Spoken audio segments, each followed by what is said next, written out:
I sincerely apologize for that. You are absolutely right to be frustrated.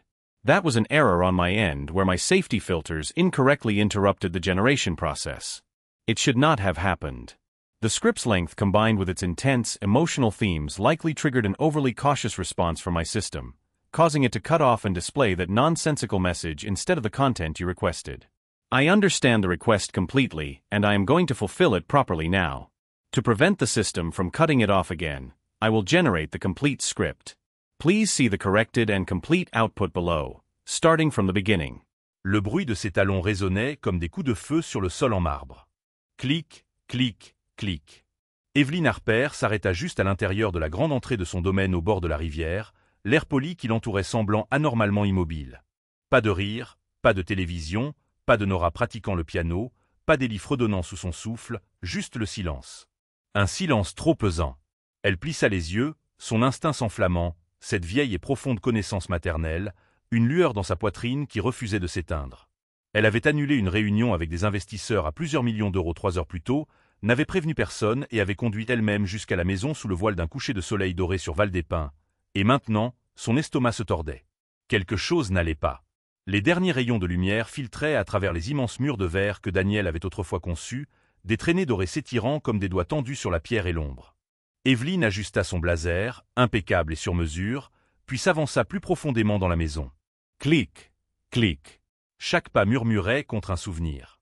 Cette maison était sa forteresse, le joyau de la couronne des domaines botaniques Harper. Et pourtant, maintenant, elle semblait retenir son souffle. Elle passa devant l'escalier, s'arrêta près de l'arche menant au couloiret. Une faible lueur, une fine et anormale fente de lumière chaude suintant sous la porte du salon. Son cœur rata un battement. Elle avança. Nora. Ellie. Avant que les noms ne puissent entièrement quitter ses lèvres, une main se plaqua sur sa bouche. Grande, rugueuse, sentant le savon, le pain et la sueur. Son corps se tendit. Elle se tordit, le cœur battant la chamade. « Qui ? S'il vous plaît. » La voix d'un homme souffla à son oreille, urgente et basse. « Ne criez pas. Ne bougez pas. » Son poutonnait. Était-ce un cambriolage ? Une agression ? Je ne suis pas là pour vous faire de mal. La voix était rauque. Mais s'il vous entend, les enfants pourraient être blessés. Les yeux d'Evelyn s'écarquillèrent. Les enfants. Elle se dégagea d'un coup sec et se retourna. Richard Fauché, le concierge, l'homme qu'elle connaissait à peine. Il se tenait devant elle, débraillé, pâle, une goutte de sueur perlant sur sa tempe. Sa chemise d'uniforme était froissée, son souffle court, et pourtant ses yeux. Il brûlait de quelque chose de désespéré, de terrifié. « Qu'est-ce que vous fichez dans ma maison ?» siffla Evelyn, la voix basse mais féroce. « Vous avez perdu la tête ?» Richard leva les deux mains, la voix à peine plus qu'un murmure. « Vous devez voir par vous-même, mais pas à travers moi. » À travers cette porte, il désigna la fine ligne de lumière sous le salon. Le souffle d'Evelyn se coupa. « Je n'avais pas prévu ça, » ajouta-t-il. « Mais que vous rentriez tôt ? C'est peut-être la seule chance. » Elle le fixa, le cœur battant à tout rompre. « Où sont mes enfants ?»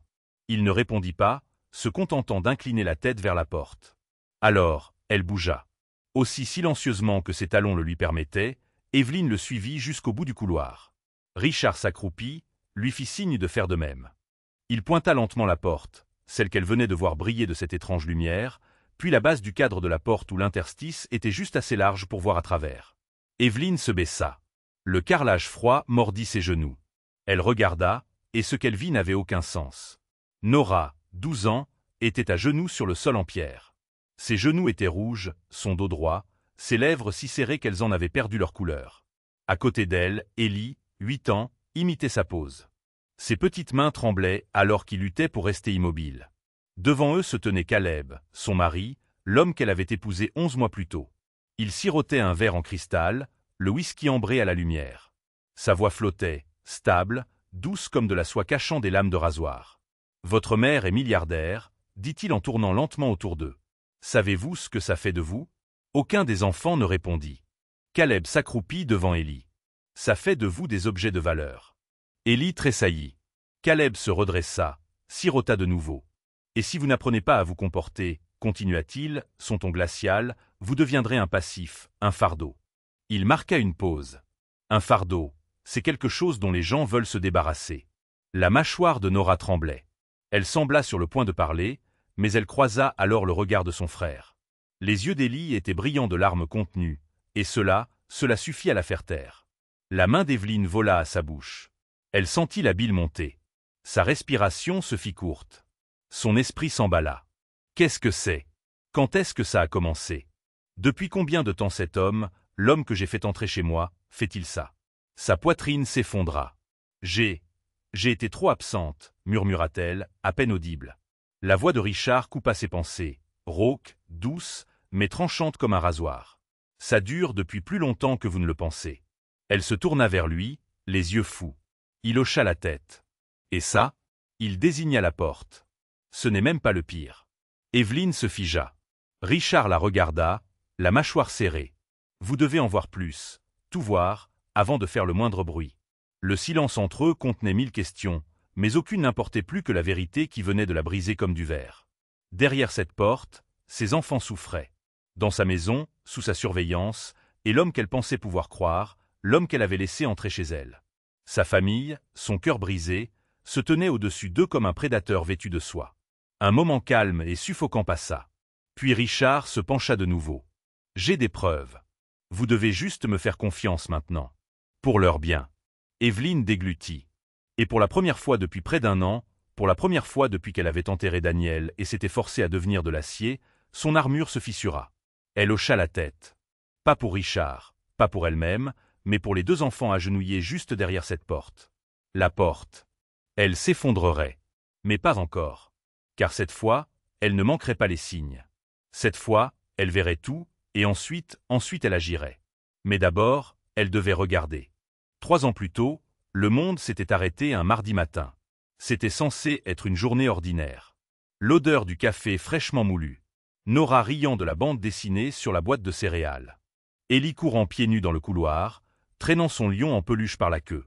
Et Daniel, grand, bienveillant Daniel, attrapant son thermos, déposant un baiser sur la joue d'Evelyne en murmurant « Ne travaille pas trop aujourd'hui. » D'accord. Puis vint l'appel téléphonique. Une route mouillée, un camion en portefeuille, un instant de malchance. Daniel Harper mourut à moins de 3 kilomètres du chantier de construction du complexe hôtelier qu'il avait lui-même conçu, le fleuron du rêve de leur famille. L'homme avec qui Evelyne avait bâti un empire. La seule personne qui l'ait jamais vraiment comprise avait disparu en un clin d'œil. Elle ne pleura pas à l'enterrement.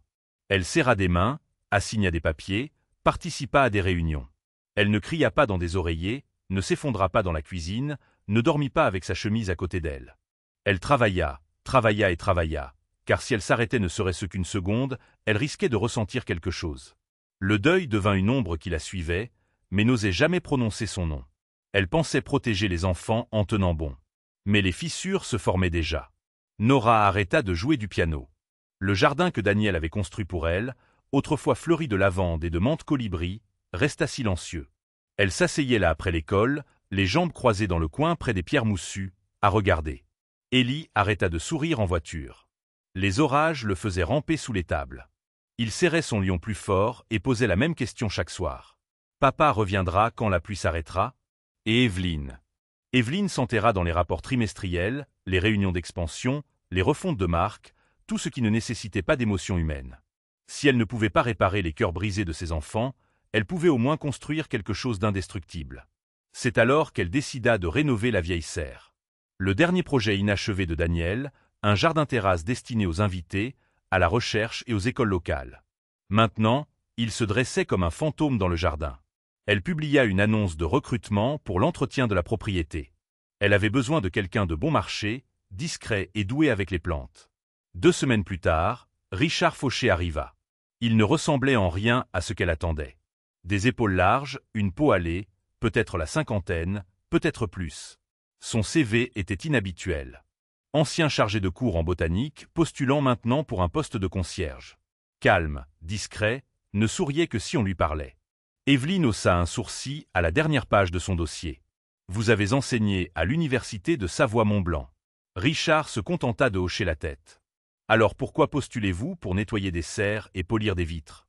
Ses yeux ne scièrent pas. « J'ai besoin d'un travail calme, et cet endroit semble calme. » Elle faillit le renvoyer, mais il était surqualifié et sous-payé, et quelque chose dans sa voix, basse, posée, sans besoin d'impressionner, semblait étrangement solide, alors elle l'engagea.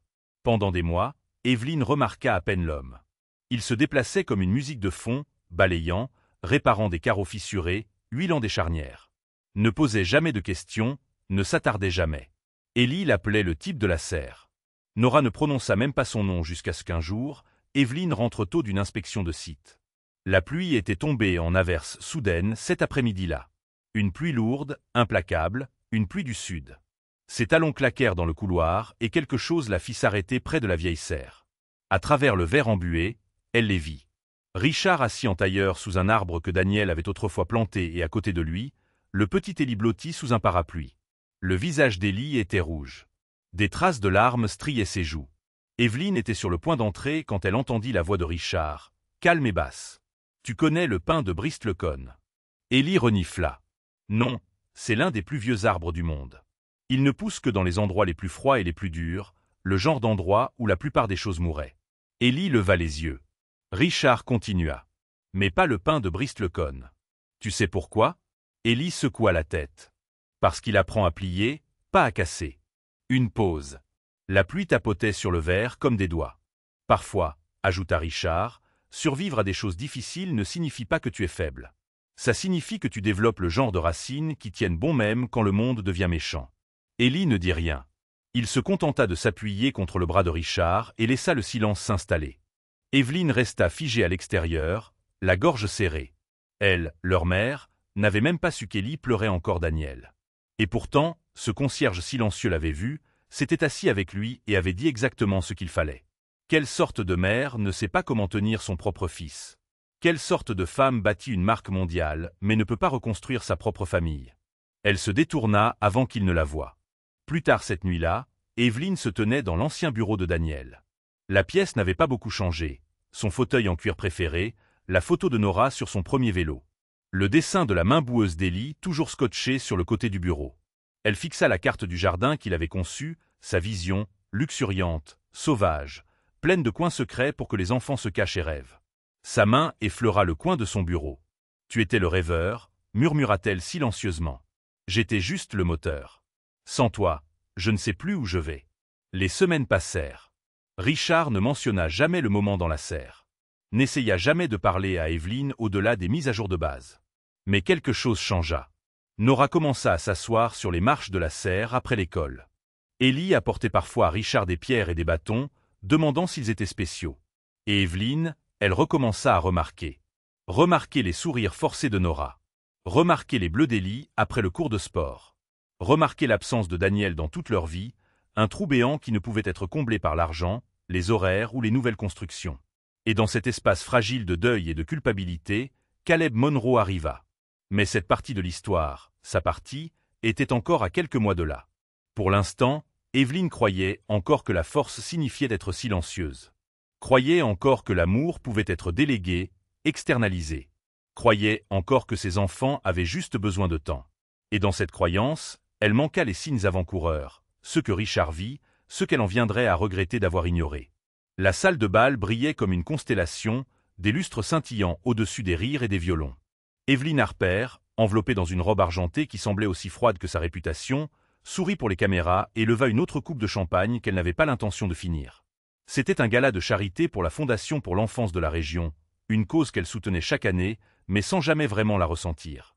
Ce soir n'était pas différent, du moins jusqu'à ce que l'homme au bar se tourne vers elle. Caleb Monroe. Il était plus grand que la plupart des hommes, avec un sourire facile et cette confiance tranquille du Sud qui s'insinuait sous votre peau avant que vous ne vous en rendiez compte. Son smoking était impeccable, ses boutons de manchette discrets, mais c'était sa voix, basse, douce avec une pointe de tristesse, qui fit qu'Evelyne y regarda à deux fois. On m'a dit que je trouverais la femme la plus intimidante de la région quelque part près de la vente aux enchères silencieuses, dit-il en souriant à moitié. Evelyne haussa un sourcil. Vous l'avez trouvée? Il rit doucement. Bien. Alors peut-être pourrez-vous me dire pour quelle peinture je suis censé surpayer. C'était censé être une conversation de salon. Mais quand il parla de perte, de la longue bataille de sa femme contre la maladie, des nuits silencieuses après sa disparition, Evelyne sentit quelque chose s'agiter en elle qu'elle ne s'était pas autorisée depuis des années.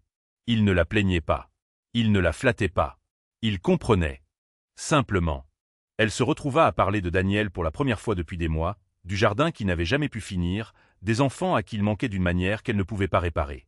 Caleb écouta, la tête légèrement inclinée, les yeux chauds mais stables. « Vous savez, dit-il doucement, les gens que nous perdons ne partent jamais vraiment. Parfois, la meilleure façon de leur rendre hommage est de continuer à vivre. Pas seulement survivre, mais vivre pour vous deux. » Les mots la frappèrent comme une confession dont elle ne savait pas avoir besoin. À la fin de la soirée, ils avaient parlé de tout. Affaires, musique, élever des enfants seuls, l'étrange culpabilité de sourire à nouveau après une perte. Quand il la raccompagna à sa voiture, il ne lui demanda pas son numéro. Il dit simplement « J'espère vous revoir, Evelyn Harper ». Et elle espérait que ce serait le cas. Au cours des semaines suivantes, elle le revit lors de collectes de fonds, de déjeuners, et même une fois dans une librairie, où elle était sûre que ce ne pouvait pas être une coïncidence. Caleb avait le don d'apparaître exactement là où elle avait besoin de distraction. Il n'était pas comme les hommes qui avaient tenté de la courtiser après la mort de Daniel, ceux qui voyaient d'abord sa fortune et ensuite son deuil. Caleb parlait d'idées, pas de fusion. Il se souvenait qu'Ellie aimait les dinosaures, que Nora détestait les orages. Il était charmant mais jamais insistant, chaleureux mais jamais intrusif. Le parfait gentleman. Evelyn commença à l'inviter à des déjeuners qui ressemblaient étrangement à des rendez-vous. Parfois, il se promenait au bord de la rivière, parlant de résilience et de seconde chance. Caleb racontait des histoires sur sa défunte femme, sur ses années de bénévolat dans les hôpitaux, sur la douleur qui l'avait rendu plus doux, pas plus dur. Et Evelyn, la femme qui avait bâti un empire en n'ayant jamais besoin de personne, se sentit s'adoucir. Pourtant, tout le monde n'était pas convaincu. Un après-midi, elle surprit Richard en train de les observer à travers la vitre de la serre. Elle venait de présenter Caleb au personnel, mentionnant nonchalamment qu'il pourrait être consultant pour la nouvelle aile du complexe. Richard ne dit pas un mot, se contenta de hocher la tête et retourna polir le verre. Plus tard, alors que Caleb aidait Ellie à faire voler un avion en papier dans la cour, le regard de Richard s'attarda à nouveau. « Quoi » demanda Evelyn. « Vous ne l'aimez pas ?» Il hésita, choisissant ses mots avec soin. « Il est bien poli. » Elle fronça les sourcils. « Ce n'est pas un crime. »« Non, madame. Mais parfois, le poli cache les fissures en dessous. » Le ton d'Evelyn se refroidit. « Vous ne le connaissez pas. » Richard hocha la tête une fois. « Vous avez raison. Je ne le connais pas. » Il ne la regarda plus de l'après-midi, mais ses mots s'accrochèrent comme de l'humidité. Au fil des mois, la frontière entre la gratitude et l'affection s'estompa. Caleb savait exactement quand apparaître, lorsque les réunions du conseil d'administration d'Evelyn s'éternisaient. Quand Nora rentrait en pleurant à cause d'un examen, quand Ellie s'écorchait le genou, il rendait tout plus facile. « Laisse-moi t'aider », disait-il, en prenant les sacs de course, en réparant la charnière de la porte ou en proposant d'aller chercher les enfants à l'école. Evelyn s'est pas rendu compte à quelle vitesse elle a commencé à dépendre de cette phrase. « Laisse-moi t'aider ». Et puis vint la nuit où il lui dit qu'il l'aimait. Il pleuvait, doucement et régulièrement, le genre de pluie de la région qui sent le sel et la mémoire. Ils étaient assis près du feu, des verres de vin intacts. Caleb prit sa main, son pouce effleurant l'alliance en diamant qu'elle portait encore. « Tu n'as pas à continuer de prouver que tu es forte, » dit-il. « Tu en as assez fait. » Evelyn détourna le regard. « Je ne sais pas être autre chose. » Il sourit, tendre et patient. « Alors laisse-moi te le rappeler. » Quand il l'embrassa, elle ne sentit pas de trahison. Elle sentit un soulagement. Leur mariage fut petit, élégant, de bon goût, le genre de cérémonie qui ne faisait la une des journaux qu'en raison de qui elle était. La presse l'appela un second printemps pour la dynastie Harper. Evelyn sourit pour les photos, se disant qu'elle méritait le bonheur. Nora portait une robe jaune pâle. Elle sourit aussi pour les photos, mais ses yeux allaient et venaient entre Caleb et sa mère comme si elle essayait de lire une langue qu'elle ne comprenait pas encore. Ellie s'agrippa à la main d'Evelyn pendant les vœux. Quand Caleb se pencha ensuite et dit « Appelle-moi oncle Caleb pour l'instant. »« D'accord. » Ellie se contenta de hocher la tête, incertain. De loin, Richard observait à travers le grand verre de la serre qu'il avait nettoyé ce matin-là. Son reflet se fondait avec le leur.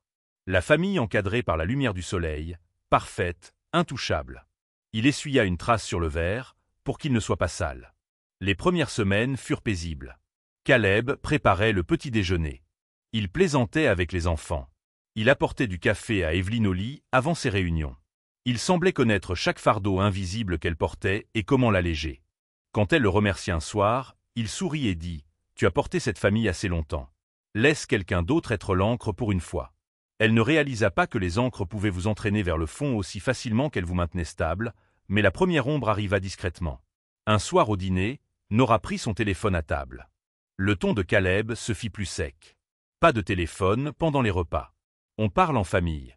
Evelyne faillit sourire. Cela semblait raisonnable, jusqu'à ce que le visage de Nora pâlisse. Elle murmura des excuses si rapides qu'elles en tremblaient. Richard réparait les lumières du jardin à l'extérieur, à portée de voix. Il entendit la voix de Caleb baisser, entendit le grincement d'une chaise. « Répète, » dit Caleb. « Désolé, » murmura Nora. Plus fort. « Désolé, monsieur. » La pluie à l'extérieur redoubla d'intensité. Richard s'arrêta, écoutant. Quand la conversation redevint légère, il expira doucement, invisible. Quelques semaines plus tard, lors d'un autre gala de charité, Evelyne se tenait sur scène tandis que Caleb lui souriait depuis le public, sa main fièrement posée sur l'épaule de Nora. L'image parfaite d'une famille recomposée. Les applaudissements tonnèrent. Les flashs crépitèrent, et pourtant, à travers les portes vitrées près du fond, les yeux de Richard croisèrent ceux d'Evelyne juste une seconde. Quelque chose dans ce regard, stable, incertain, un avertissement, lui serra la poitrine.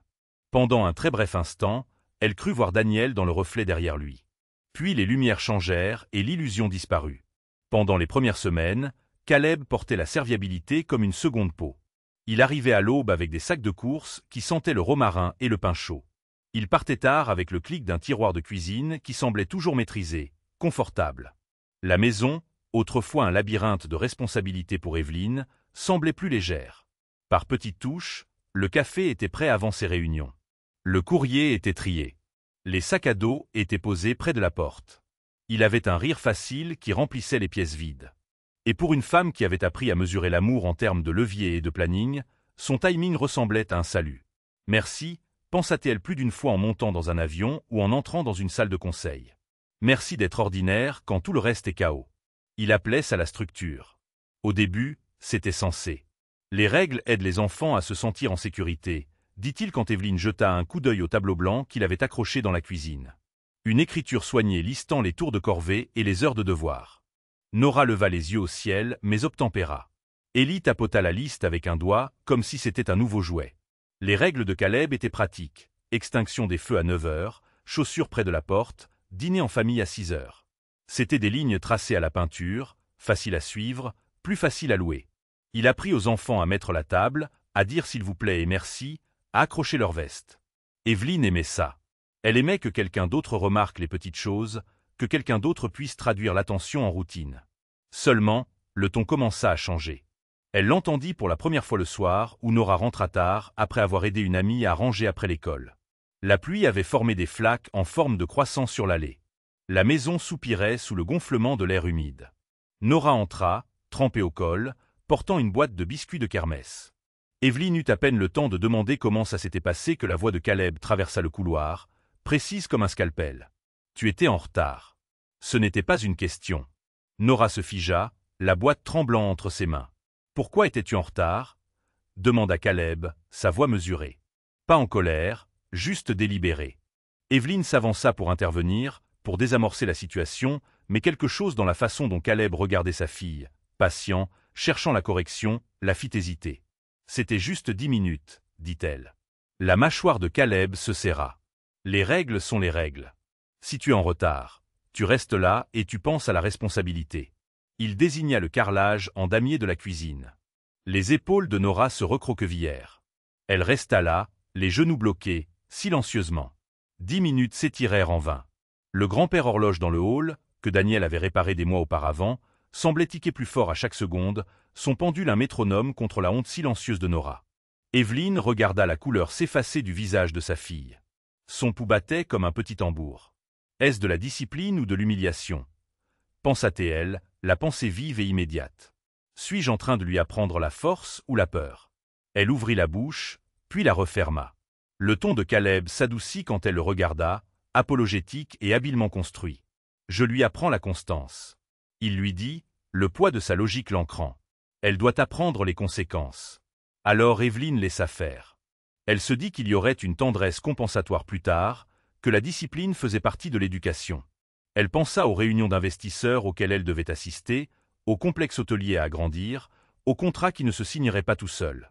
Pragmatisme, se dit-elle. Structure. Mais la discipline métastasa. Les règles se multiplièrent. La voix qui les faisait respecter gagnait en texture, pas toujours forte, souvent froide et stable, précise. Tel un chirurgien, Caleb commença à prescrire plus que des horaires. Il notait l'affection. Il rationnait les louanges. Il décidait ce qui comptait comme de la gratitude et leur faisait réciter comme des prières. Un après-midi, Élie attrapa son lait et renversa la brique. Le bruit fut faible, du papier et du plastique, une petite flaque s'étalant sur le carrelage de la cuisine. Le visage d'Élie se crispa. Avant qu'il ne puisse bouger, la voix de Caleb retentit, nette et contrôlée. « Reste là, les mains sur la tête. » Élie obéit. Caleb lui tendit un chiffon. « Nettoie jusqu'à ce que le sol brille. Pas de miettes, pas de traces. Tu ne gaspilleras pas de nourriture dans cette maison. » Élie s'agenouilla sur le carrelage froid, frottant jusqu'à ce que ses mains lui fassent mal et que ses genoux le brûlent. Il travailla en silence tandis qu'Evelyne observait le lent et méthodique frottement de la peau contre la pierre. L'horloge de la cuisine sonna le quart d'heure. La maison bourdonnait comme un moteur. Quelque part au fond d'elle, une partie d'Evelyne, celle qui se souvenait encore des douces réprimandes de Daniel, souffrait. Cette nuit-là, le petit corps d'Élie tremblait alors qu'il se glissait dans son lit. Il s'enveloppa dans une couette et serra son lion en peluche comme s'il pouvait le protéger. Nora dormait le dos tourné, les jambes repliées, comme si mettre de la distance entre les frères et sœurs pouvait les protéger de ce qu'ils ressentaient. Evelyne s'assit au bout du lit, le clair de lune traçant une pâle rayure sur la couette. Elle se tenait dans une pièce qui ne lui semblait plus tout à fait sienne. « Je me suis mariée pour la sécurité », se dit-elle, essayant de convoquer une pensée rassurante. « Je me suis mariée pour un partenaire, pas un commandant. » Les mots de Caleb dans la cuisine, « Tu ne gaspilleras pas de nourriture », résonnaient dans son esprit comme une phrase qui nécessitait une analyse. Au début, elle l'excusa. Les parents pouvaient être stricts. Les gens avaient des styles différents. Puis vinrent les chuchotements. Quand elle appelait pour vérifier les horaires ou confirmer les vols, la voix de Caleb glissait sur la ligne comme de l'huile. « Concentre-toi sur la réunion, mon amour. Je m'en occupe. Tu es meilleur pour les grandes choses. » Ses louanges étaient un filet qui l'empêchait de regarder de trop près, et quand elle jetait un coup d'œil, il trouvait un moyen de la convaincre que ses inquiétudes étaient déplacées. « Tu interprètes trop. Je fais ce qu'il y a de mieux. » Elle s'était dit, avec l'économie d'une PDG, que la confiance exigeait la délégation. La délégation, cependant, avait son propre registre. Caleb introduisit des punitions précises et inventives. La nourriture tenue en guise de conséquence. Le sommeil retardé en guise de leçon. Les temps de station debout prolongés en heures. Pas explosif mais chirurgical. Le genre d'érosion lente qui faisait que les enfants se recroquevillaient sur eux-mêmes sans laisser de marques visibles. Un soir humide, une tempête secoua la maison, faisant trembler les vieilles vitres. Les lampes du salon brûlaient d'une lueur chaude et stable, tandis que les enfants étaient sommés de prendre des positions qu'ils ne pouvaient comprendre. On ordonna à Nora de se tenir dans le coin, les bras croisés sur la tête. À Élie de s'agenouiller près du canapé, les poings serrés. Caleb se déplaçait parmi eux comme un professeur vérifiant des devoirs, lent et clinique. Evelyne, de retour d'un long voyage, arriva dans un silence au goût métallique. Elle se tenait sur le seuil, le souffle coupé, haletante sous le poids du voyage et l'odeur soudaine de la pluie et du savon à vaisselle. Sa bouche s'assécha en découvrant la scène. Deux petites silhouettes sur la pierre froide, la silhouette de Caleb entre elles, le dos tourné. Il leva les yeux, la vit, et son sourire fut le mélange parfait de surprise et de sang-froid. « Bon retour à la maison », dit-il. Sa voix était la même que celle qui avait charmé le gala. Elle avait des dents. Evelyne s'avança, furieuse et abasourdie. « Qu'est-ce que c'est ?» Caleb se tourna, la fixant de ses yeux qui, dans la lumière vive et sociale d'avant, avaient semblé rassurants. Il est important qu'ils apprennent à écouter, à obéir. Tu sais comment fonctionnent les affaires, Evelyne. L'ordre est le seul moyen d'empêcher le chaos de s'installer. Il leva le verre qu'il tenait. Le tintement du cristal semblait dédaigneux. Sa gorge se serra. Elle sentait le citron sur ses mains, le whisky dans son verre, l'humidité de la tempête pressant contre les vitres. Elle voulait se précipiter et prendre ses enfants dans ses bras. La voix de Caleb baissa, intime et précise. Si un seul mot de cela sort, si quelqu'un te le dit d'une manière que les autorités ou ton image pourraient apprendre, je te promets ceci. Il se pencha, son souffle mesuré, un écho de la première nuit où elle était rentrée tôt. Ils te seront enlevés. Tu ne les reverras plus dans cette maison. Le carrelage sembla basculer. Une horloge dans le hall cliqueta, comme si elle essayait de suivre le rythme de son cœur qui s'emballait. Les épaules de Nora tremblèrent. Le petit souffle d'Élie se bloqua. Les enfants regardèrent leur mère avec des yeux qui, soudain, ne savaient plus comment supplier. La main d'Evelyne vola à sa bouche. Son esprit tournait comme un carrousel d'images. Bataille juridique. Menace de garde. Un titre de journal qui pourrait détruire plus qu'un mariage. Pendant 6 brèves secondes, la pièce se contracta en une décision impossible. Crier et risquer de tout perdre, ou rester silencieuse et les regarder souffrir. La voix lointaine de Richard, elle pouvait presque l'entendre, avait dit que le concierge attendrait qu'elle puisse tout voir avant d'agir. Elle se souvint de son insistance sur les preuves, de ses tons bas et patients, de la façon dont il avait refusé d'être une rumeur. Elle déglutit, sentant l'acide de la peur et du chagrin se mélanger au fond de sa gorge. La main de Caleb planait près de l'embrasure de la porte, comme pour bloquer tout mouvement vers l'avant. Son visage était trop calme, maîtrisé. « Tu es une femme publique, Evelyne. Réfléchis bien. Imagine ce que les gens diront s'il y a un scandale. Pense à ton entreprise, à la sécurité de tes enfants. Pense aux conséquences. » La lèvre inférieure de Nora tremblait. Ellie émit un petit son, comme un sanglot retenu. Dans le silence qui suivit, la maison sembla écouter. Puis Caleb se pencha assez près pour qu'Evelyne puisse sentir son eau de Cologne, du cèdre et quelque chose de métallique, et dit, plat comme un verdict. « Si un mot de ceci m'arrive de quelqu'un d'autre que toi, ça ne se terminera pas bien pour eux. » Evelyne voulut sortir son téléphone, appeler la police, faire n'importe quoi qui briserait l'emprise que la pièce avait sur elle. Mais la ligne entre l'instinct d'une mère et le calcul d'une PDG n'avait jamais semblé si fine. La peur qu'il avait plantée en elle n'était pas grossière. Elle était légaliste, chirurgicale. Elle s'enveloppait dans le langage de la garde, de la réputation, des conséquences. Elle recula. Ses genoux cédèrent légèrement. À l'intérieur, quelque chose de vieux et de dur comme le fer, la partie d'elle qui avait survécu à la mort de Daniel et s'était transformée en acier, commença à plier. Le tonnerre au dehors gronda sur le toit comme un battement de tambour en réponse. Le souffle d'Ellie se bloqua. Les yeux de Nora se remplirent de larmes. La phrase resta en suspens dans l'air comme la dernière note d'un violon qui s'éteint lentement. « Ils m'appartiennent. » Pensa Evelyne, la pensée brute et immédiate, et je ne le laisserai pas me les prendre. Pas comme ça. Mais la maison avait déjà appris un nouveau rythme. Les règles avaient des dents, et les formes silencieuses et obéissantes de ces enfants dans la lumière des lampes semblaient avoir été sculptées pour s'y conformer. C'est le bruit de pleurs silencieux qui a tout changé pour Richard. Un jeudi soir tard, il est resté pour nettoyer l'aile de la maison. La serre avait été inondée lors d'une averse soudaine, et l'eau s'infiltrait le long des bords du carrelage comme des doigts sombres. Il se déplaçait en silence, serpillière à la main, le monde sombre et résonnant autour de lui. L'air portait l'odeur de la terre humide, du nettoyant au pain et autre chose. Un son doux, fragile. Pas le gémissement de quelqu'un qui souffre.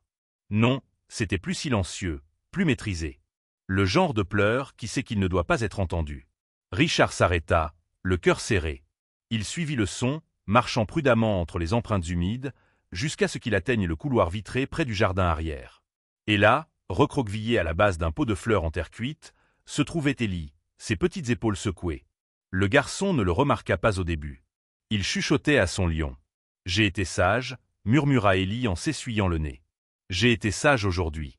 Je n'ai pas fait de bêtises. » Richard s'accroupit lentement. « Hé !» Ellie sursauta, puis se figea.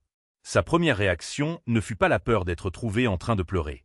C'était la peur d'être puni pour cela. « C'est bon », dit doucement Richard en s'asseyant à côté de lui sur le sol froid. « Je nettoyais juste. Je ne voulais pas te faire peur. » Ellie ne répondit pas. Il se recroquevilla davantage. « Ça te dérange si je m'assois ici une minute ?» Ellie secoua la tête d'un tout petit mouvement. Pendant un moment, il ne dit rien, juste le tic-tac des lumières extérieures et le lointain grondement du tonnerre au-dessus. Puis Richard dit doucement, « Parfois, on a l'impression que le monde entier est à l'envers, n'est-ce pas ?» Ellie hocha lentement la tête. Richard appuya ses coudes sur ses genoux. « Quand ma fille avait ton âge, elle se cachait sous la table de la cuisine quand elle était triste. Elle disait que ça la faisait se sentir assez petite pour que les mauvaises choses la ratent. » Ellie renifla. « Ça a marché ?» Richard marqua une pause. « Parfois. » Un long silence suivit. Puis, Ellie murmura. « Caleb a dit de ne pas pleurer. Il a dit que seuls les bébés pleurent. » La mâchoire de Richard se serra, mais il garda sa voix douce. « Tu sais quoi ? Je pense que pleurer, c'est quelque chose que les gens courageux font quand le monde est trop lourd. Et je pense que tu es l'un des enfants les plus courageux que j'ai rencontrés. » Ellie le regarda, puis le regarda vraiment. Et ce que Richard vit dans les yeux du garçon n'était pas seulement de la tristesse. C'était de la confusion. Une confusion profonde et douloureuse sur ce qui était bien et ce qui était mal. Et à ce moment-là, quelque chose changea à l'intérieur de Richard. Ça a commencé modestement. Il a commencé à remarquer les choses de plus près. La façon dont Nora tressaillait au bruit de pas forts. Comment elle demandait toujours des corvées supplémentaires les soirs où Evelyne était absente. Comment Ellie avait cessé de rire devant les dessins animés. Richard a commencé un carnet. Rien de dramatique, juste des observations. 10 avril. Ellie a demandé si Caleb savait que je l'avais vu renverser du jus. Il avait l'air nerveux. 14 avril. Nora boitait légèrement. A dit que c'était à cause du cours de sport. 17 avril. Caleb a parlé aux 2 enfants dans le bureau. Porte fermée. Nora est sortie pâle. Pourtant, Richard ne dit rien. Il savait à quel point c'était fragile. Il était le concierge, invisible, remplaçable. Un faux pas et il serait dehors, sans possibilité de retour. Mais le silence n'était pas non plus une option, car les schémas devenaient de plus en plus évidents. Les dessins d'Ellie disparurent du réfrigérateur. Nora cessa de porter des couleurs vives. L'air de la maison devint quelque chose de nouveau. Pas exactement de la peur, mais l'anticipation d'une punition, comme un orage sur le point d'éclater. Un matin, Richard trouva Nora assise seule dans la serre, les genoux ramenés contre sa poitrine. Elle ne pleurait pas. Elle ne le regardait pas. Mais quand il posa une tasse de thé chaud à côté d'elle, elle murmura « Si je le dis à quelqu'un, est-ce qu'il partira ?» Richard s'agenouilla à côté d'elle. « Tu veux qu'il parte ?» Nora ne répondit pas. Elle fixa le sol, puis dit doucement « Il dit que si maman savait, elle nous enverrait loin parce que nous sommes le problème. » Cette nuit-là, Richard ne dormit pas. Il fixa le plafond de la petite chambre qu'on lui avait donnée sur la propriété, hanté par une voix d'une autre vie. Sa fille, Leia, avait dit quelque chose de similaire juste avant l'inondation. Juste avant qu'il ne mette la voiture en marche, malgré les avertissements météorologiques. Si on ne part pas maintenant, papa sera fâché. Et il avait dit oui. Il avait dit que tout irait bien. Mais ce ne fut pas le cas. Il enterra sa femme et sa fille 3 jours plus tard. Cette culpabilité n'avait jamais quitté ses os. Alors maintenant, avec les enfants d'Evelyne qui s'effaçaient lentement devant lui, Richard fit un choix. Pas cette fois. Plus jamais.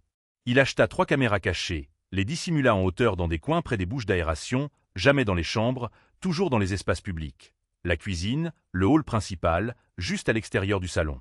Il ne le dit à personne. Chaque nuit, après avoir balayé et fermé à clé, il téléchargeait les enregistrements sur un disque dur crypté. Au début, il ne montrait rien. Caleb souriant, préparant le dîner, riant de quelque chose à la télévision. Puis vinrent les moments intermédiaires. Caleb agrippant le poignet d'Ellie trop fort quand il pensait que personne ne regardait. Nora se tenant parfaitement immobile pendant 20 minutes pendant que Caleb lui faisait la leçon sur le sang-froid féminin. Ellie obligée de s'agenouiller pour avoir oublié de mettre les fourchettes à dîner. Chaque fois, Richard regardait en silence, les yeux cerclés de rouge, les poings serrés. Et puis les enregistrements devinrent pires. Un soir, après qu'Evelyne se soit envolée pour New York pour un sommet d'investisseurs, Richard parcourut les enregistrements pour vérifier la caméra du couloir avant. Il trouva un clip de la nuit précédente. Caleb, debout au-dessus des enfants, un verre à la main. « Vous pensez qu'elle vous garderait si elle savait ce que vous êtes vraiment ?» dit-il, la voix basse et venimeuse. « Elle est riche. Elle n'a pas besoin de bagages. » Nora secoua la tête. « Nous ne le sommes pas, tais-toi. Vous n'êtes ici que parce que je vous le permets. Et si vous lui dites un mot, un seul, je vous enverrai si loin qu'elle ne se souviendra même plus de vos noms. » Richard appuya sur pause. Son propre visage se reflétait dans l'écran sombre. La même expression qu'il avait portée la nuit avant l'inondation. Cette nuit-là, il resta dans le jardin jusqu'à l'aube, écoutant le vent bruire dans les arbres de Daniel. Il murmura à la mémoire de sa fille « Je ne t'ai pas sauvé, mais je l'ai sauverai. » Le lendemain, il essaya de nouveau, doucement, prudemment. Il aborda Evelyne dans le couloir devant son bureau. « Madame Harper, dit-il, à propos des enfants. J'ai remarqué certaines choses à propos de Monsieur Monroe. » Evelyne, distraite, leva à peine les yeux. « Richard, j'apprécie votre inquiétude, mais Caleb fait de son mieux. Il essaie juste d'instaurer un peu de structure. » Richard hésita. Parfois, la structure a des arêtes vives. Son ton changea. « Section. Je sais ce que je fais. » Il hocha la tête une fois. « Bien sûr, dit-il. Rien d'autre. » Mais cette nuit-là, il ajouta un cadenas au tiroir où il gardait le disque dur. Puis vint la nuit qui allait tout changer. 26 avril, encore de la pluie. Ellie a renversé sa boisson pendant le dîner. Caleb l'a attrapée par sa chemise, l'a traînée dans le coin, l'a forcée à s'agenouiller sur un carreau avec une pièce de monnaie sous chaque genou. « Si tu bouges, tu ne manges rien ce soir. » Nora a essayé de protester. Caleb lui a lancé un regard furieux. Un mot de plus et tu le rejoins. La caméra au-dessus du couloir a tout capturé. La lumière de la tempête vacillait derrière la vitre. Richard regardait depuis ses quartiers. Et pour la première fois, il ne se sentit pas seulement impuissant. Il se sentit furieux. Furieux et éveillé. Alors que l'écran continuait de défiler, Richard murmura à personne. « Je n'étais pas là pour Leia, mais je suis là maintenant. Et cette fois, je ne me contenterai pas de regarder. » La salle du conseil sentait le verre et le pouvoir. Evelyn Harper se tenait à la tête de la longue table en acajou, son reflet net sur la surface polie, sa présence imposante même en silence. L'accord d'expansion de Paris était à quelques jours de sa conclusion, et tous les yeux dans la pièce étaient fixés sur elle alors qu'elle s'apprêtait à signer. Un bloc-notes juridique était ouvert devant elle. L'encre du stylo tremblait légèrement alors qu'elle le soulevait, puis s'arrêtait. Son téléphone vibra. Un seul SMS de Nora. « Maman, tu es occupée ? Tu me manques, c'est tout. » C'était tout. Pas d'émoji, pas de ponctuation au-delà du point d'interrogation. Simple, court, et d'une certaine manière plus fort que tout ce qui avait été dit dans la pièce de toute la journée. Evelyn fixa le message. Quelque chose dans son estomac se tordit. Ce n'était pas le genre de Nora d'envoyer des SMS pendant les heures de classe. Et ce n'était pas le genre de Nora de demander de l'attention. Plus maintenant. Elle verrouilla le téléphone et leva les yeux, les lèvres prêtes à continuer la réunion. Mais son esprit n'obéissait pas. Nora n'interrompt jamais, sauf si quelque chose ne va pas. N'était-elle pas silencieuse la nuit dernière? Et Ellie? Il a à peine touché à son petit déjeuner. Sa main se tendit de nouveau vers le téléphone. Elle composa le numéro. Une sonnerie, directement sur la messagerie vocale. Elle essaya la ligne d'Ellie. Rien. Une lueur de malaise gratta au fond de sa gorge. Elle essaya ensuite la ligne de la maison. Caleb décrocha à la 3e sonnerie. « Tout va bien, chérie, » dit-il avant même qu'elle ait pu parler. Nora a juste eu une matinée difficile. Elle est un peu stressée par un projet de science. J'ai la situation sous contrôle. Toi, concentre-toi sur ce gros contrat, d'accord? Sa voix était sirupeuse, douce. Elle enrobait chaque mot de réconfort, presque trop douce. Evelyn essaya d'ignorer le pincement, mais il pressait contre son sternum comme une respiration qu'elle ne pouvait pas expulser. Elle raccrocha lentement. Le silence revint dans la salle du conseil, épais et plein d'attente. Son assistante se pencha plus près, murmurant « Madame, ils sont prêts ». Evelyn fixa la ligne pointillée. Puis elle entendit de nouveau la voix de sa fille. Pas le SMS, mais la façon dont Nora avait sonné il y a 2 nuits, debout près des escaliers, les yeux grands ouverts. « Je peux rester debout un peu plus tard ce soir? Je ne veux pas encore aller au lit. » Le genre de voix qui signifiait « Je ne me sens pas en sécurité là-bas ». Son stylo tomba. « Je suis désolée », dit Evelyn en ramassant son sac. Urgence familiale. La pièce haleta doucement alors qu'elle sortait. La pluie embrassait le pare-brise alors qu'elle rentrait à toute vitesse. Le ciel était couvert, peint dans des tons de bleu, de gris et d'appréhension. À chaque kilomètre parcouru, les pensées d'Evelyn se fracturaient en éclairs. Nora tressaillant lorsque Caleb touchait son épaule, Ellie demandant pourquoi papa Daniel ne l'avait jamais fait s'agenouiller. Le silence, l'hésitation, les 2 silences prudents autour du nom de Caleb. Non, arrête de rationaliser. Tu as ignoré les signes assez longtemps. Alors que la voiture serpentait le long de la rivière, elle composa le numéro de Richard. Pas de réponse. Elle essaya de nouveau. Toujours rien. Puis un SMS. Reste calme. Je les surveille. Viens à l'entrée de derrière. Ne laisse pas Caleb te voir. Son pied appuya plus fort sur l'accélérateur. À l'intérieur de la maison, c'était calme. Trop calme. Richard se tenait dans le couloir près du corridor de service, les yeux rivés sur un moniteur monté discrètement à l'intérieur d'un panneau dans le mur. « Ils sont dans le salon », murmura-t-il. Il les a encore fait s'agenouiller. Ça dégénère. Le souffle d'Evelyn se bloqua. « Tu es rentré au bon moment », ajouta-t-il. Elle suivit son regard vers l'écran. Ils étaient là. Nora à genoux, les paumes ouvertes, les épaules tremblantes, mais stables. Ellie à côté d'elle, la tête baissée, les lèvres tremblantes. Et Caleb, calme, composé, un verre de whisky à la main. Sa voix filtrait à travers le micro. « Tu penses que ta mère veut rentrer chez elle pour trouver 2 enfants pleurnichards et brisés? Tu penses qu'elle ne voit pas quel fardeau vous êtes? » Élie renifla, essaya de ne pas pleurer. Caleb s'accroupit au niveau de Nora. Elle ne vous aime pas. Pas vraiment. Elle aime être admirée. Elle aime son entreprise. Vous n'êtes que le bruit sur son chemin. Richard coupa le son avant qu'Evelyne ne craque. Elle chancela en arrière. Une main vola à sa bouche, l'autre agrippa le bord du panneau comme une ancre. Mon Dieu, sa voix se brisa. Depuis combien de temps cela dure-t-il? La voix de Richard était basse, stable. Assez longtemps. J'ai des heures d'enregistrement.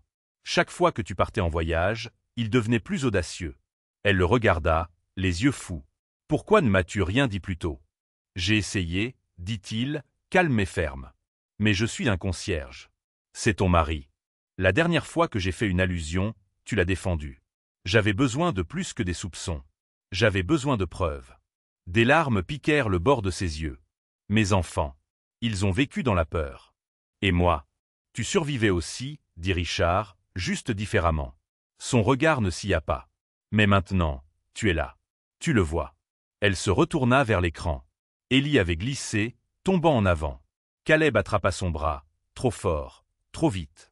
C'était la goutte d'eau qui faisait déborder le vase. Evelyne se redressa. Sa voix était calme. Dangereuse. Quel est le plan? Richard expira. Tu entres. Tu fais sortir les enfants. Je regarderai depuis le couloir arrière avec mon téléphone en train d'enregistrer. Il n'essaiera rien si tu es calme. Elle hocha la tête une fois, puis de nouveau, plus lentement. Ses mains lissèrent le devant de son manteau. Ses doigts ne tremblaient plus. J'ai fini d'être aveugle, murmura-t-elle. Ce soir, ça se termine. Evelyne descendit le couloir. Chaque pas mesuré, lourd de résolution. Passant devant les photos de famille auxquelles elle ne croyait plus. Passant devant les vases de fleurs que Caleb insistait pour que la maison ait l'air civilisé. Elle poussa la porte du salon. L'odeur de cuir et de liqueur la frappa comme une vague. Caleb se tourna, surpris. « Evelyne, tu es rentrée tôt. » Elle ne lui répondit pas. Ses yeux étaient rivés sur ses enfants. Sa fille, raide comme la pierre, et son fils qui ne pouvait même pas lever la tête. « Levez-vous, leur dit-elle, sa voix tranchante, contrôlée. Venez ici, maintenant. » Caleb se mit entre eux. « Chérie, qu'est-ce que c'est que ça? On était juste en train de... Bouge. » Sa voix trancha la pièce comme une lame. Les enfants coururent vers elle, s'accrochèrent à elle. Evelyne enroula ses bras autour d'eux comme une armure. Elle regarda Caleb, et bien qu'elle ne dise encore rien, ses yeux brûlaient de la fureur d'une mère trahie. Depuis le couloir, Richard observait tout se dérouler. Il tenait son téléphone fermement, filmant chaque seconde. Sa main tremblait, mais son cœur, pour la première fois depuis des années, non. La porte claqua derrière elle, comme le dernier coup d'une partie d'échecs. Evelyne resta figée dans le couloir sombre à l'extérieur du salon, ses bras toujours enroulés autour de Nora et Élie. Leur corps tremblait contre elle, non pas de froid, mais de quelque chose de plus profond, de plus intériorisé, comme si la peur s'était infiltrée dans leurs os. Quelques minutes auparavant, elle était entrée chez elle, croyant avoir le contrôle. Qu'elle connaissait sa vie. Maintenant, tout ce qu'elle pensait être vrai s'était brisé comme du verre fin sur de la pierre. « Je dois tout voir, » murmura-t-elle. Richard fit un petit signe de tête. « Suivez-moi. » Il la conduisit dans le couloir arrière, passant devant la cave à vin et les quartiers du personnel, dans une pièce où elle n'était pas entrée depuis des mois. Un espace de rangement converti en poste de surveillance improvisé par Richard. Des fils s'entortillaient derrière un panneau mural. 4 petits écrans brillaient de vérité granuleuse mais indéniable. Les angles étaient discrets, au-dessus de la cheminée, sur le palier de l'escalier, à l'entrée de la cuisine et dans le couloir juste à l'extérieur des chambres des enfants. Chaque écran diffusait des séquences horodatées, et chaque image contenait une trahison. « J'ai commencé à enregistrer il y a 3 mois, » dit Richard, sa voix plate mais tendue. Je ne voulais pas y croire non plus. Evelyne s'avança.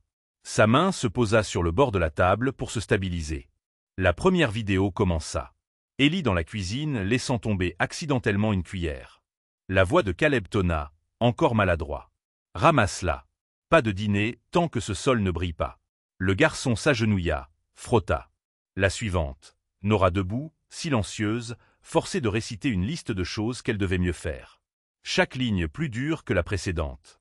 Sa voix se brisa. Son visage était vide. Un autre clip.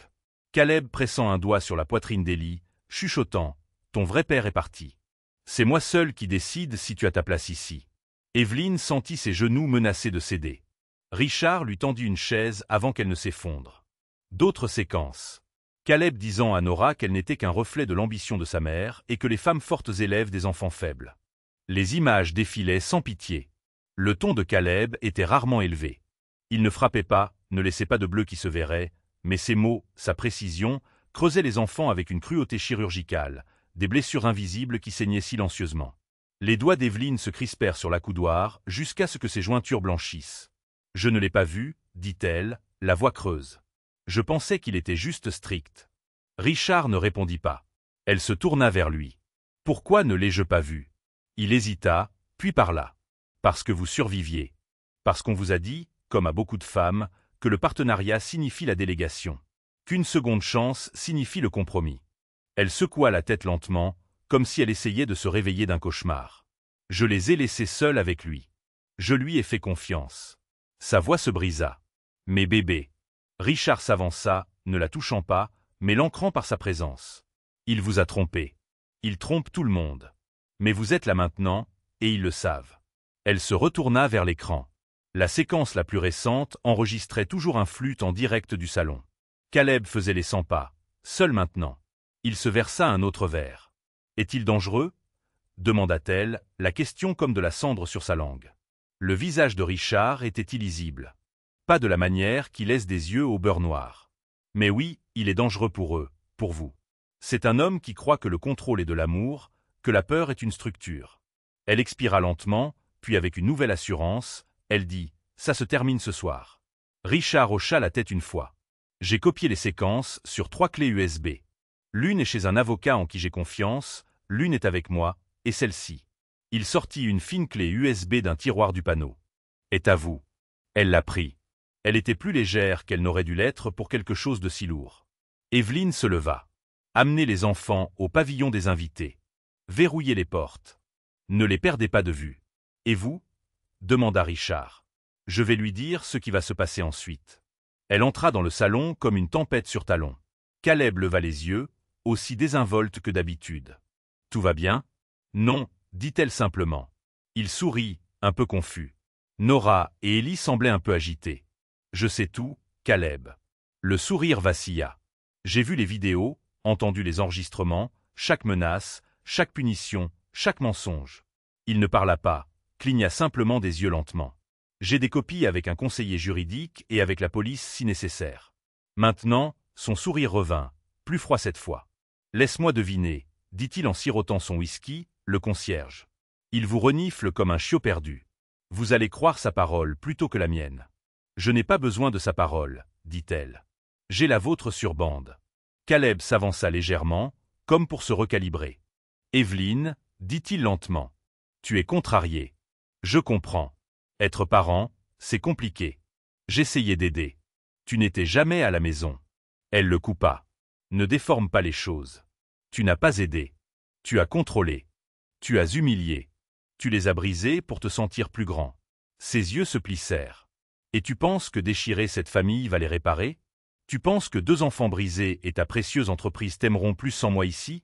Ils ne t'ont jamais aimé, » dit-elle platement. « Ils avaient peur de toi. » Il s'approcha maintenant, un peu trop vite. « Tu fais une erreur. » Richard apparut dans l'embrasure de la porte, silencieux, calme, immobile. Juste là. Caleb le remarqua, sa mâchoire se contracta. Cette maison était paisible avant son arrivée, marmonna Caleb. Cette maison, dit Evelyne, était silencieuse. Ce n'est pas la même chose que paisible. Elle se tourna légèrement. Tu partiras ce soir. Tu ne me contacteras plus, ni les enfants. Toute violation de cela, et je porterai plainte. J'ai les ressources. J'ai les preuves. Et je n'ai plus rien à perdre.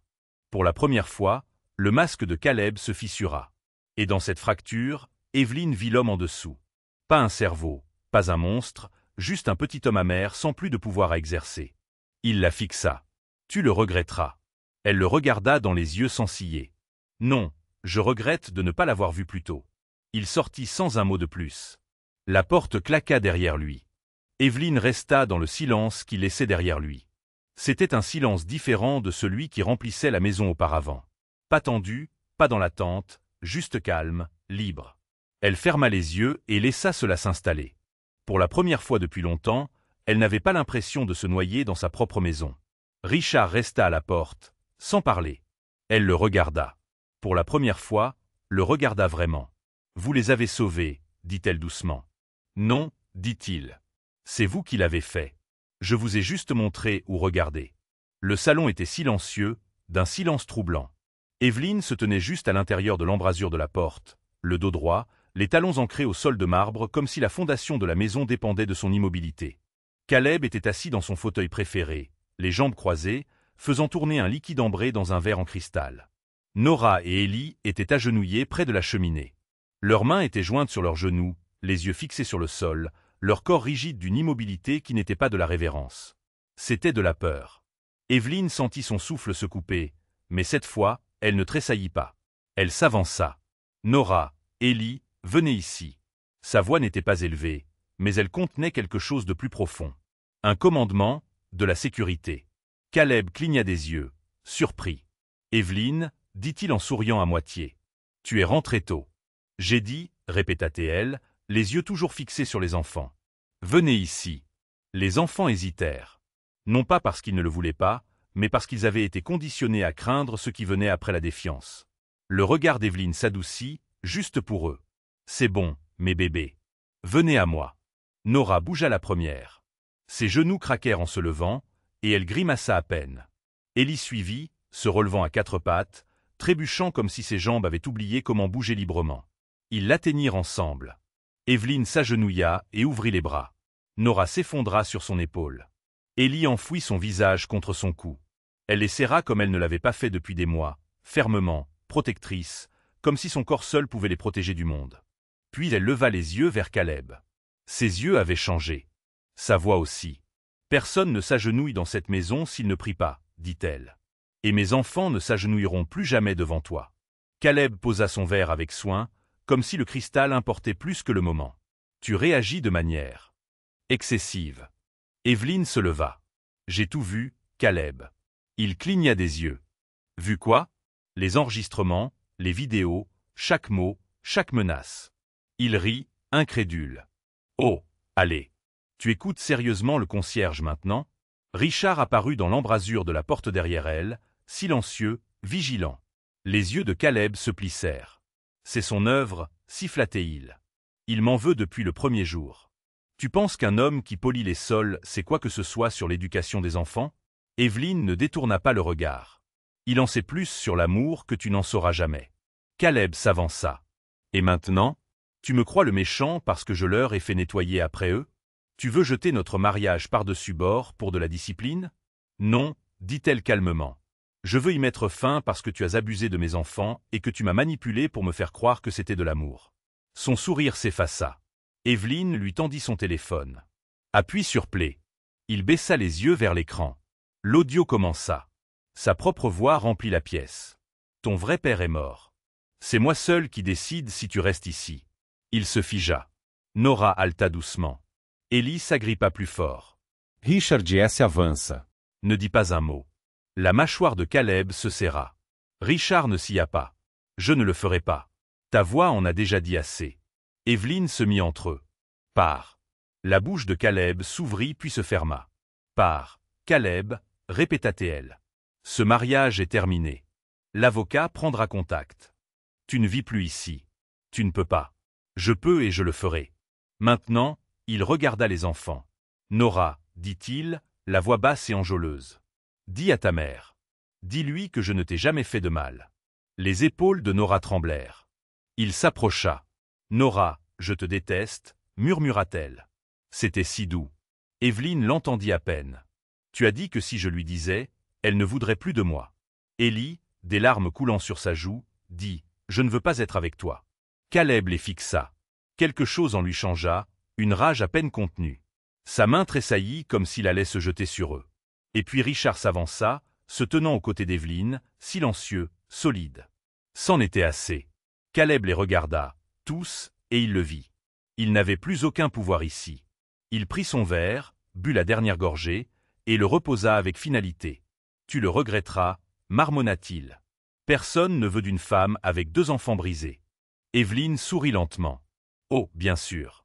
Je préfère être seul avec eux que d'être enchaîné à un homme comme toi. Caleb se dirigea vers la porte, attrapa son manteau et l'arracha du crochet. Il regarda en arrière une fois, et ne vit que de la détermination. La porte claqua derrière lui. Le silence qui suivit fut immense. Il remplit l'espace comme de l'air, retournant dans des poumons qui avaient été affamés trop longtemps. Evelyne s'agenouilla de nouveau, serrant les enfants contre elle. « Vous êtes en sécurité maintenant, » murmura-t-elle. « Je suis tellement désolée que ça m'ait pris autant de temps. » Nora enfouit son visage dans la poitrine de sa mère. Ellie s'agrippa au bord de son chemisier comme si c'était la seule chose qui l'empêchait de s'envoler. Richard recula, leur laissant ce moment. Mais Evelyne se tourna vers lui. « Tu es resté. »« J'ai dit que je le ferais, » répondit-il doucement. Elle se leva et se dirigea vers lui. Ses yeux rencontrèrent les siens. « Je ne sais pas comment te remercier. » Il esquissa un petit sourire, las et chaleureux. « Ne me remercie pas. Ne laisse juste plus jamais personne les faire taire. » Evelyne hocha la tête. Ses yeux brillèrent, mais elle ne pleura pas. Pas maintenant. Pas encore. Il y avait encore beaucoup de guérisons à venir. Mais ce soir, ce moment était à eux, et la tempête était passée. Cette nuit-là, Evelyne n'envoya pas les enfants dans leur chambre. Elle ne rabattit pas les draps, ne sortit pas leur pyjama, ne récita pas les 12 commandes d'une routine du coucher à laquelle elle n'avait pas vraiment participé depuis des mois.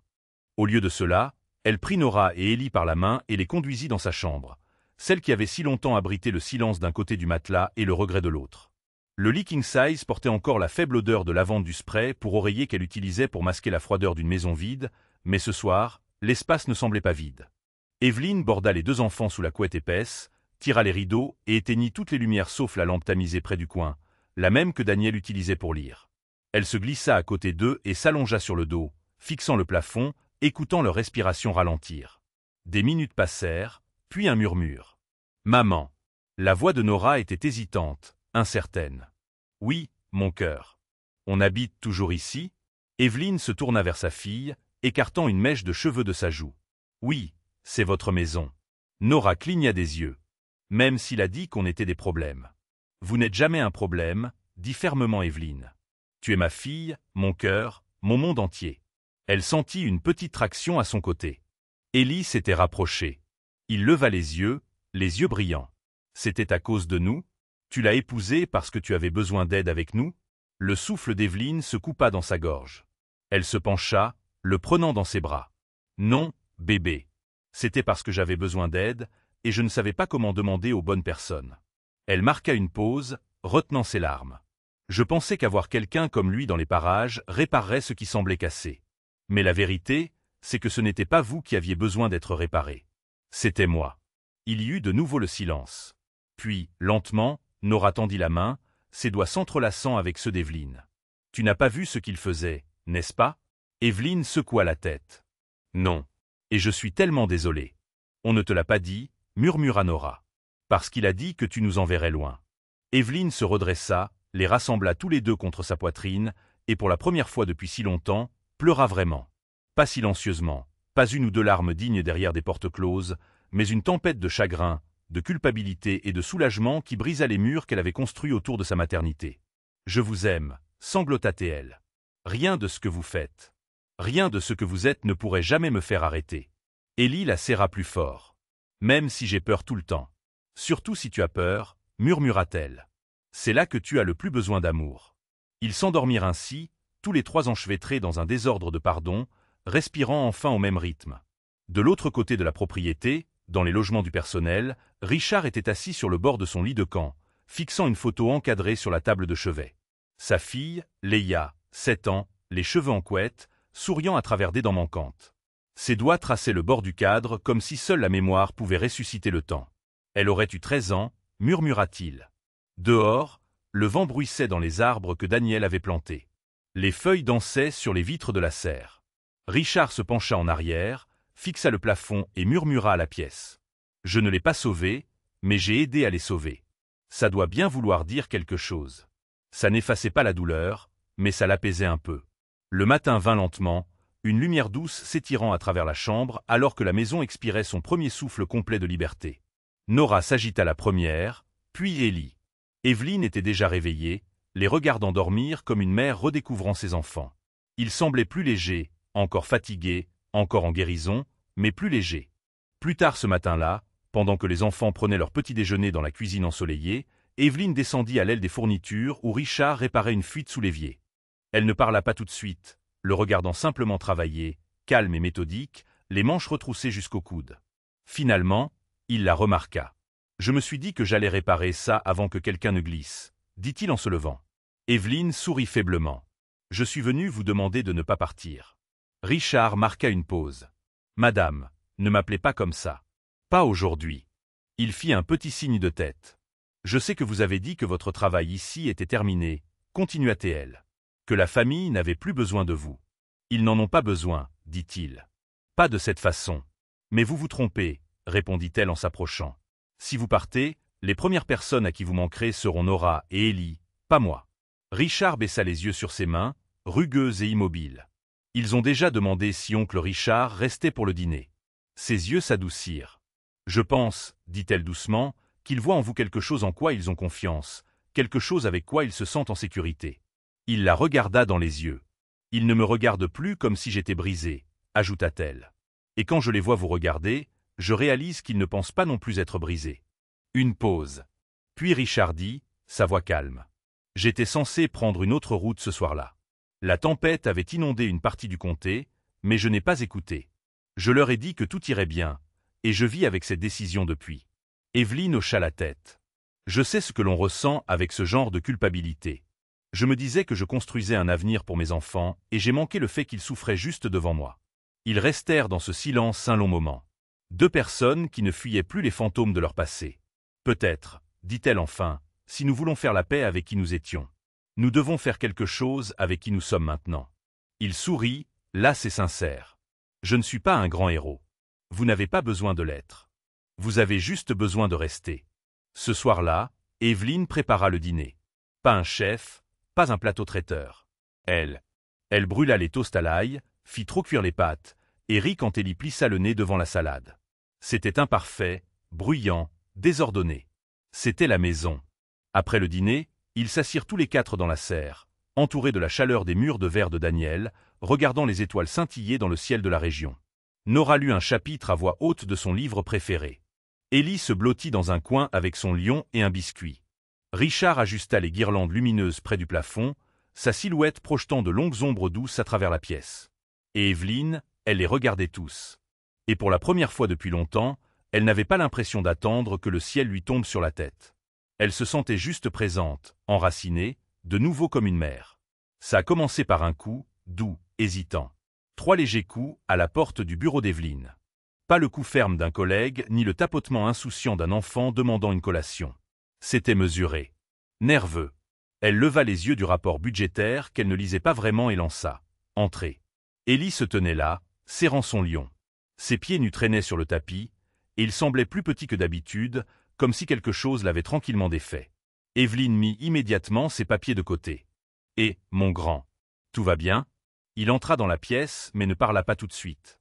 Au lieu de cela, il se dirigea vers le fauteuil à côté de son bureau et y grimpa, le lion blotti protecteur sous son bras. « Je pensais, » dit-il après une longue pause, « à papa. » Elle s'immobilisa. « Tu veux dire Daniel ?» Ellie hocha la tête. « Je ne me souviens pas vraiment de lui, » dit-il, les yeux fixés sur la queue usée du lion. Mais Nora dit qu'il sifflait quand il faisait des crêpes. Un doux sourire toucha les lèvres d'Evelyne. Il le faisait, faux à chaque fois. Ellie se pencha en arrière contre le fauteuil. « Tu penses qu'il m'aurait aimé ?» La question tomba comme une pierre à travers une vitre, fracassante, honnête, fragile. Evelyne se leva et s'agenouilla à côté de lui, prenant sa petite main dans la sienne. « Ellie, » dit-elle doucement, « il t'aurait adoré. Chaque partie de toi. Ton grand cœur, tes questions courageuses, la façon dont tu protèges ta sœur même quand tu as peur. » Ellie cligna rapidement des yeux, comme s'il essayait d'empêcher quelque chose de déborder. Alors pourquoi est-il parti? Elle expira lentement. Il ne le voulait pas. L'accident, ce n'était pas censé arriver. Il rentrait à la maison, vers nous. La lèvre d'Ellie trembla. Mais alors Caleb a dit, « Arrête », dit-elle doucement. Quoi que Caleb t'ait dit, ce n'était pas vrai. Daniel n'a jamais renoncé à toi, et il n'aurait jamais laissé personne te faire du mal. Ellie hocha lentement la tête, puis sortit quelque chose de sous le ventre du lion, un morceau de papier ligné plié, légèrement froissé, couvert d'une écriture en lettres capitales au crayon. « Je lui ai écrit une lettre, » dit-il, même s'il n'est pas là. Evelyne la prit avec révérence. En haut, on pouvait lire « À mon premier papa, le vrai ». Elle ne la lut pas à voix haute. Elle n'en avait pas besoin. Elle vit les taches de larmes, les fautes d'orthographe soigneusement effacées, le dessin d'un lion dans le coin avec un cœur sur sa poitrine. Ellie se pencha contre elle. On peut l'envoyer d'une manière ou d'une autre. Evelyne lui embrassa les cheveux, respirant l'odeur du shampoing pour enfants, des crayons de couleur, un peu de beurre de cacahuète. « Je pense qu'il l'a déjà reçu », murmura-t-elle. Cette nuit-là, Evelyne alluma une bougie sur le porche arrière, non pas parce qu'elle croyait au rituel, mais parce que quelque chose en elle avait besoin d'un moyen physique de libérer ce qui avait été retenu trop étroitement pendant trop longtemps. Elle s'assit avec la lettre sur ses genoux, le lion sur la chaise à côté d'elle, et murmura dans le noir. « Daniel, il va bien maintenant. Notre fils est en sécurité. Je suis désolé que ça m'ait pris si longtemps pour retrouver mon chemin. » Le vent bruissa dans le magnolia, presque comme une réponse. Les jours passèrent, puis une semaine. La vie, il s'est avéré, ne consistait plus seulement à survivre. Il s'agissait de redécouvertes. Nora demanda à visiter la bibliothèque du centre-ville. Ellie s'inscrivit à un cours de poterie au centre communautaire. Et Evelyne, elle recommença à cuisiner, pas toujours bien, mais toujours avec intention. Elle se surprit à fredonner la chanson des crêpes de Daniel un matin sans s'en rendre compte. Et Nora, à mi-chemin de son jus d'orange, leva les yeux avec de grands yeux et dit « C'est ça. C'est le son dont je me souviens. » La mélodie les avait tous ancrés, même en mémoire. Un samedi après-midi, Richard frappa à la fenêtre de la serre où Evelyne taillait les feuilles mortes. Il tenait une petite boîte en bois. « Qu'est-ce que c'est » demanda-t-elle en s'essuyant les mains. « Je l'ai trouvé derrière une bouche de chauffage dans l'ancienne salle de stockage. Je pense que c'est à vous. » Elle ouvrit le couvercle. À l'intérieur, le journal en cuir de Daniel. Evelyne haleta. « Je pensais que c'était perdu. » Richard recula, lui laissant de l'espace. Elle feuilleta les pages. Des croquis de leur maison de rêve, des notes maladroites mais pleines d'espoir sur l'avenir des enfants, et une page datée de seulement 2 jours avant sa mort. « S'il m'arrive quelque chose, je veux qu'Evelyne sache qu'elle est plus forte qu'elle ne le pense. Elle est le cœur de cette famille. Si la lumière s'éteint un jour, c'est elle qui trouvera les allumettes. » Des larmes montèrent à ses yeux. Richard ne parla pas. Il hocha simplement la tête une fois, comme pour dire « Vous les avez trouvés. Vous rallumez tout. » Plus tard dans la soirée, alors que les enfants regardaient un film, Evelyne entra dans la cuisine et trouva Richard en train de réparer une porte de placard de travers. Elle s'appuya contre l'embrasure de la porte. « Vous réparez tout, n'est-ce pas ?» Il gloussa. « Certaines choses sont plus faciles que d'autres. » Elle s'approcha. « Vous auriez pu partir, Richard. Vous ne nous deviez rien. » Il posa le tournevis et la regarda. La regarda vraiment. « Je ne suis pas resté parce que je vous devais quelque chose, » dit-il. « Je suis resté parce que pour la première fois depuis longtemps, j'avais l'impression d'appartenir à quelque part. » Leurs yeux se croisèrent, et à ce moment, calme et sans contrainte, quelque chose passa entre eux. Pas de la romance, pas encore, mais quelque chose de plus stable, une survie partagée, un respect mutuel, peut-être même l'étincelle de ce que la guérison pourrait devenir. Cette nuit-là, Evelyne était allongée dans son lit, fixant le plafond. Les enfants dormaient. La maison était silencieuse. Elle plongea la main dans le tiroir de sa table de chevet et en sortit de nouveau le journal de Daniel. Ses doigts tracèrent l'encre. Son cœur battait doucement, non plus de chagrin, mais de souvenir. Elle ferma le journal et murmura « Je les ai gardés en sécurité. J'ai trouvé les allumettes. » Dehors, la veilleuse en forme de lion dans la chambre d'Ellie brillait doucement à travers le couloir. Et quelque part dans le jardin, des carillons éoliens chantaient doucement sous les étoiles. Ça a commencé avec de la terre sous ses ongles. Evelyne était assise dans le jardin, le même jardin que Daniel entretenait autrefois avec une dévotion tranquille, où chaque plante avait un but et chaque vigne savait où elle appartenait. Le soleil était chaud sur son dos, la terre douce entre ses mains. Elle ne plantait rien de nouveau ce matin-là. Elle arrachait simplement les mauvaises herbes une par une, murmurant doucement en travaillant comme si elle avait une conversation avec le passé. Derrière elle, des rires retentirent, aigus, clairs, indubitablement réels. Ellie et Nora couraient à travers l'arroseur, leurs pieds nus claquant sur la pierre mouillée, leurs vêtements trempés et collants, mais ils s'en fichaient. Ils criaient et poussaient des cris de joie, libres d'une manière qu'elle n'avait pas vue depuis des années. Richard était adossé au poteau du porche, sirotant un café. Il portait la même chemise en flanelle usée qu'il portait toujours le week-end, les manches retroussées, les bottes boueuses. Il sourit lorsque leurs yeux se croisèrent, un petit sourire stable qui disait « C'est toi qui as fait ça ». Et Evelyne lui sourit en retour. Les semaines qui suivirent le départ de Caleb se fondirent en une sorte de doux déploiement. Nora commença des séances de thérapie à l'école. Elle ramenait des dessins ensuite, non plus d'orage, mais de ponts et de soleil, et d'une femme aux cheveux bruns tenant 2 enfants par la main. Ellie demanda à emmener le lion à l'école pour le montrer et le raconter. Il dit à ses camarades de classe que le lion n'était pas seulement un jouet, c'était un protecteur. Il veillait sur moi quand j'étais trop petit pour me défendre, dit-il, et son institutrice pleura derrière son bureau. Evelyn recommença à écrire. Pas pour le travail, pas pour des rapports ou des obligations, mais des lettres, de longues notes manuscrites à Daniel qu'elle gardait dans une boîte en bois à côté du lit. Certaines étaient remplies de culpabilité, d'autres de gratitude. Toutes se terminaient par « Nous allons bien maintenant ». Richard resta. Il ne s'installa jamais dans la maison. Cela ne fut jamais discuté, jamais même suggéré. Mais chaque matin, son camion était dans l'allée. Chaque soir, il aidait à border les enfants. Et une fois, alors que les mains d'Evelyn tremblaient en coupant des légumes, il lui prit doucement le couteau et dit « Va t'asseoir. Je m'en occupe ». Elle le fit. Et le monde ne s'effondra pas. Le printemps arriva tôt. Les cerisiers en fleurs s'épanouirent en rose dans la cour avant, éparpillant des pétales comme des confettis sur le pare-brise de la voiture d'Evelyn. La serre se remplit d'herbes fraîches et de plantes succulentes en pot. La maison sentait le romarin et le citron, et les fenêtres étaient toujours ouvertes. Un dimanche après-midi, Evelyn se tint près du vieux tourne-disque de Daniel et posa l'aiguille sur un vinyle poussiéreux. Une mélodie de jazz crépita dans la pièce. Elle tendit la main à Ellie et le fit tourner en un cercle lent. Nora les rejoignit, tournant avec une expression faussement sérieuse, les bras au-dessus de la tête comme une ballerine. Puis Evelyn se tourna et tendit la main à Richard. Il hésita. « Je ne danse pas beaucoup, dit-il. »« Je m'en fiche, répondit-elle en souriant. Ce ne sont pas les pas qui comptent. » Il prit sa main. Ils se déplacèrent lentement, incertains au début, puis se laissant aller au rythme. Ce n'était pas parfait. Leurs pieds se cognèrent. Ils rirent. Il lui marcha sur le pied. Elle lui marcha sur le sien, mais la chaleur entre eux était indéniable. Alors qu'ils se balançaient, elle murmura près de son oreille. « Tu nous as donné plus que tu ne le sauras jamais. » Et il répondit, bas et stable. « Tu m'as donné un endroit pour recommencer. » Un soir tard, Nora se glissa dans le lit à côté de sa mère et posa la question qu'Evelyn savait qu'elle viendrait un jour. « Penses-tu que tu te remarieras un jour ?» Evelyn marqua une pause.